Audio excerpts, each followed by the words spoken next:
बिस्मिल्लाहिर्रहमानिर्रहीम। नहमदुहु व नसल्ली अला रसूलिल्लाहि करीम। ये प्रॉब्लम कन्वर्जेंसी की है, comparison test.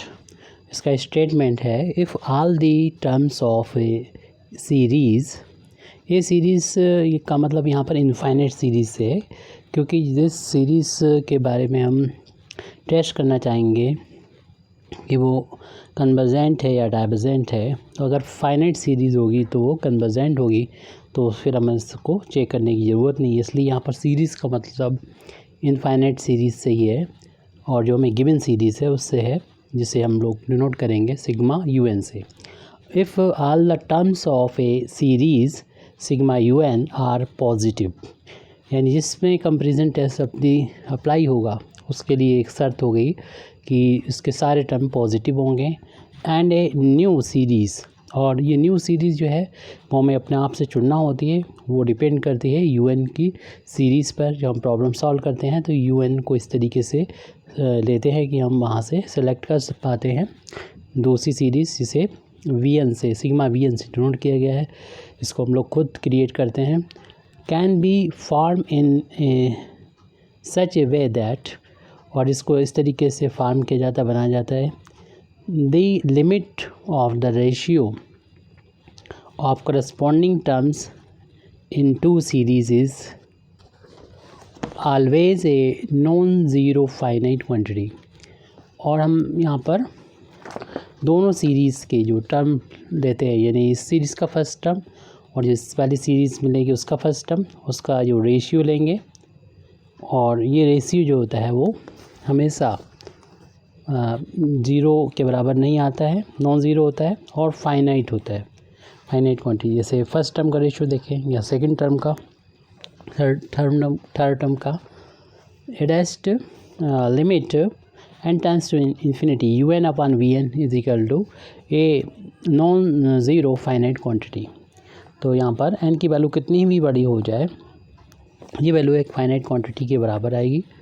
Then the two series have the identical nature. तब इन जो सीरीज़ होगी उसका जो नेचर होगा वो आइडेंटिकल होगा, मीन्स सेम नेचर होगा। मीन्स अगर ये पहली वाली सीरीज़ ये हमारी जो मानी थी, बनाई थी हम लोगों ने न्यू सीरीज़, ये सीरीज़ अगर कन्वर्जेंट है तो ये वाली सीरीज़ जो गिवन सीरीज़ थी वो भी कन्वर्जेंट होगी। अगर VN सीरीज़ डाइवर्जेंट है तो गिवन सीरीज़ सिग्मा UN भी डाइवर्जेंट होगी। तो इसी चीज़ को हमको यहाँ पर प्रूव करके देखना है। तो इसमें दो केस यहाँ पर हम लेके चलेंगे। तो फर्स्ट केस यहाँ पर हम लोग लिख रहे हैं। फर्स्ट केस में, सिंस द रेशियो के बारे में, जैसे कि रेशियोज़ के बारे में बताया गया है, UN अपान, यानी फर्स्ट सीरीज़ का, यानी UN वाली सीरीज़ का फर्स्ट टर्म UN और दूसरी वाली न्यू सीरीज़ का टर्म फर्स्ट V1 का रेशियो। इसी तरीके सेकंड करस्पॉन्डिंग सेकंड टर्म का रेशियो देखें, U2 upon B2 and so on etcetera. R इनका जो रेशियो है वो जैसे कि पहले ही बताया जा चुका है, नॉन ज़ीरो, ये फाइनाइट क्वांटिटी होगा, फाइनाइट क्वांटिटीज़, ये सारी वैल्यू फाइनाइट क्वांटिटीज़ होंगी। और ये सभी वैल्यू जो है, माना कि एक नंबर, ये रेशियो जो आता है वो एक नंबर जो है इसको हम मान लेंगे ए फाइनाइट नंबर, और उसको कैपिटल K से डिनोट कर देंगे। कैन बी फाउंड, यानी एक नंबर ऐसा हम ढूंढ सकते हैं कैपिटल K, विच इज़, जो कि which is greatest of all these ratio. तो जितने भी रेशियो हैं, यानी फर्स्ट टर्म का रेशियो या सेकंड टर्म का रेशियो, इस तरीके से एंड सो ऑन, जितने भी टर्म्स हैं इनके, इन सभी टर्म्स का रेशियो को देखें, उन सभी से ये जो है हमारा कैपिटल K, एक नंबर ऐसा हम लोग फाइंड कर लें कि ये नंबर इन सबसे बड़ा हो। तो हम देखेंगे कि U1 अपान V1 की वैल्यू बी छोटी होगी या इक्वल होगी के से, ऐसे ही U2 अपान B2 की वैल्यू भी छोटी होगी या इक्वल होगी के से, और इसी तरीके से U3 अपान V3 की वैल्यू भी छोटी होगी या इक्वल होगी के से, और इसी चीज़ को हम और आगे भी बढ़ाते जाएंगे एंड सो ऑन कर देंगे। देयरफॉर इसको हम इस तरीके से भी लिख सकते हैं, V1 को क्योंकि पॉजिटिव है तो हम दोनों तरफ इस इनइक्वालिटी में अगर B1 से मल्टीप्लाई करें तो B1 लेफ्ट हैंड साइड में कैंसिल हो गई, U1 बचेगा और राइट हैंड साइड में के B1 आ जाएगा। ऐसे यहाँ पर इसमें हम पॉजिटिव B2 से मल्टीप्लाई करें तो U2 की वैल्यू मिलेगी के टाइम्स B2, और नेक्स्ट में U3 is equal to less than और इक्वल टू, जैसे भी साइन यहाँ पर है वही रहेगा। साइन ऑफ इनइक्वालिटी चेंज नहीं होती अगर हम पॉजिटिव नंबर से मल्टीप्लाई करते हैं, जो कि पहले ही बताया जा चुका है कि ये जो सीरीज़ है वो पॉजिटिव है। तो यहाँ पर B3 से मल्टीप्लाई किया और एंड सो ऑन। अब इन टर्म्स को यानी ऐड करेंगे इनको, यानी लेफ़्ट को लेफ़्ट में ऐड करेंगे और राइट को राइट में, तो हमें ये सीरीज़ मिलेगी। यानी U1 जो कि लेस देन एस से, प्लस U2 जो कि लेस देन एस से, प्लस U3 जो कि लेस देन एस से, इसी तरीके से एंड सो ऑन। तो इनका सम भी लेस देन होगा के टाइम्स V1 प्लस के टाइम्स V2 प्लस के टाइम्स B3 से, प्लस एंड सो ऑन। अब यहाँ पर राइट हैंड साइड में हम के को हर एक टर्म में कॉमन नज़र आ रहा है, इसको हम ब्रैकेट से बाहर लिख लेंगे। ब्रैकेट में आ जाएगा B1 plus B2 plus B3 plus and so on. अब इसको अगर हम शॉर्ट में लिखना चाहें तो ये सम होता है सिग्मा UN का, और ये सम है सिग्मा VN के। आपको यहाँ से देखने से पता हो जाएगा कि ये सीरीज़ अगर कन्वर्जेंट है तो ये तो उससे छोटी सीरीज़ है, तो ये भी जो होगी कन्वर्जेंट होगी। तो हम इसी चीज़ को लिख देंगे यहाँ पर, hence if sigma VN is convergent then sigma UN is also convergent. अब हम केस सेकंड यानी डाइवर्जेंट वाला केस लेंगे। केस सेकंड में हम लोग मानेंगे if we take a finite number small k, एक फाइनाइट नंबर लेते हैं जो कि which is the least of all the above ratio. यहाँ पर एबव रेशियो का मतलब जो हम लोग पहले कर चुके थे केस फर्स्ट से पहले, यानी हम लोगों ने बात की थी यहाँ पर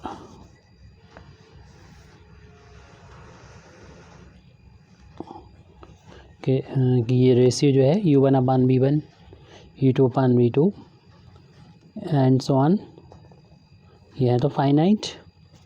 लेकिन यहाँ से हम बात कर रहे हैं कि ये जो रेशियोज़ हैं, इन रेशियो में जो सबसे छोटा रेशियो है उससे वो के बराबर या के जो है उससे भी छोटा हो जाएगा।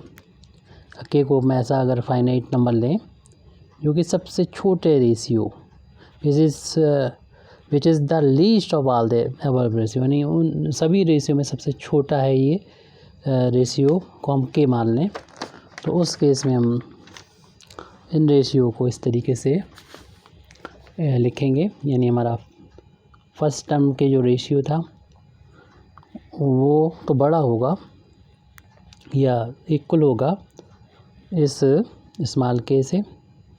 इसी तरीके से हम सेकंड टर्म का रेशियो ले लें करस्पॉन्डिंग सीरीज़ के, तो ये नहीं तो ये वाला टर्म इससे बड़ा या इक्वल होगा क्योंकि हमने स्मॉल के को इन रेशियो में सबसे छोटा वाला रेशियो माना है। अब हमें नहीं मालूम कौन सा रेशियो छोटा है या बड़ा है, लेकिन हाँ इन सब में सबसे छोटी जो वैल्यू होगी वो के बराबर हम लोग ले सकते हैं, और बाकी वैल्यू के से क्लियरली बड़ी होंगी, क्योंकि ये रेशियो हमने सबसे छोटा वाले रेशियो को के स्मॉल के बराबर चुना है, एंड सो ऑन। अब यहाँ पर हम चूँकि पॉजिटिव v1 है तो दोनों साइड मल्टीप्लाई करेंगे तो मिलेगा this implies that u1 is greater than equal to small K times v1। ऐसे u2 की वैल्यू निकालेंगे तो greater than equal to small K times v2, और u3 greater than equal to K times v3, and so on. अब यहाँ पर हम इन सबको ऐड करेंगे।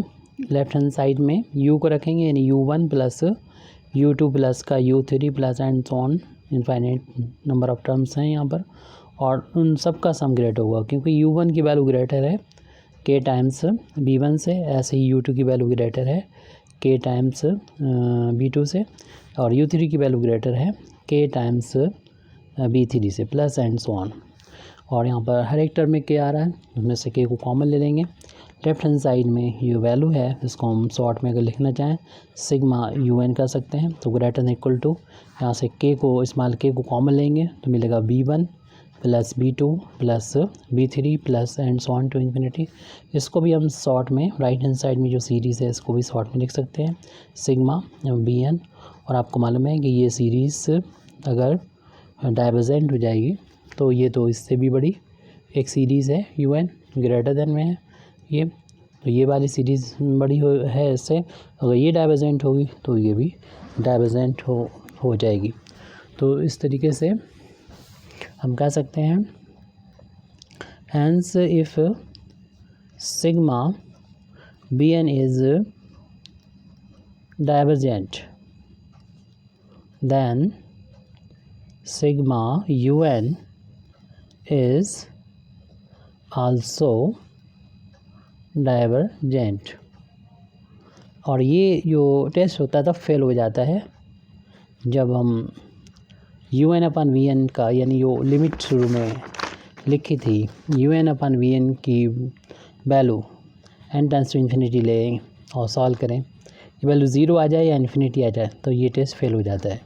और इस टेस्ट के बारे में एक चीज़ और है कि ये डायरेक्ट आपको नहीं बताएगा कि ये सीरीज़ कन्वर्जेंट है या डाइवर्जेंट है, उसके लिए आपको दूसरा टेस्ट भी अप्लाई करना होगा, यानी vn के बारे में, क्योंकि vn के बारे में ये पता करेंगे दूसरी किसी टेस्ट से कि ये कन्वर्जेंट है या डाइवर्जेंट है, तो उस बेस पर हम फिर un के बारे में डिसाइड कर पाएंगे कि vn अगर कन्वर्जेंट है तो फिर un के बारे में बता पाएंगे, और vn अगर डाइवर्जेंट है तो un के बारे में बता पाएंगे ये डाइवर्जेंट है। यानी ये बताता है सिर्फ सेम नेचर का। बाकी आपको दूसरी सीरीज़ जो हम लोग को बनाते हैं un तो गिवन सीरीज़ होती है, vn हम बनाते हैं, तो उस सीरीज़ को हमें टेस्ट करना होगा किसी दूसरे मेथड से। तो अगर उसको हम बता सकें कि डाइवर्जेंट है या कन्वर्जेंट तो अपनी इस सीरीज़ un को भी बता पाएंगे कि कन्वर्जेंट है या डाइवर्जेंट है। Thank you very much Indeed for listening me. व आखिर दावाना अल्हम्दुलिल्लाहि रब्बिल आलमीन।